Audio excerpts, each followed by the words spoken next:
नमस्कार. मी दीपक एकनाथ नागपुरे, BTM आत्मा, तालुका धरणगाव, जिल्हा जळगाव. मी या व्हिडिओतून तमाम माझ्या शेतकरी बांधवांना विनंती करू इच्छितो की आता खरीप हंगाम पाऊस बऱ्यापैकी झालेला आहे. आपण कापसाचे बियाणे घेत आहात.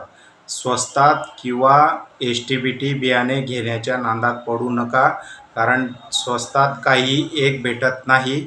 आणि माझं या व्हिडिओतून सर्वांना आव्हान आहे, जे आपण बियाणे घ्याल, ज्या नावाने आपला सातबारा असेल त्याच नावाने बियाण्याचे बिल आपण घेतले पाहिजे, जेणेकरून बियाण्याच्या उगवणचा जर काही प्रॉब्लेम आला तर पुढे चालून आपल्याला त्याची कंप्लेंट करता येते. त्यामुळे सर्व शेतकरी बांधवांना विनंती आहे, आपण बियाणे घेताना कृषी केंद्र चालकाकडून पक्के बिल हे घेतलेच पाहिजे. आणि आता भरपूर पाऊस चांगल्या प्रमाणात होत आहे, तरी माझी सर्व शेतकरी बांधवांना खरीप हंगाम हा चांगला आणि उत्पन्न देणारा जावो अशी सर्वांना शुभेच्छा. धन्यवाद.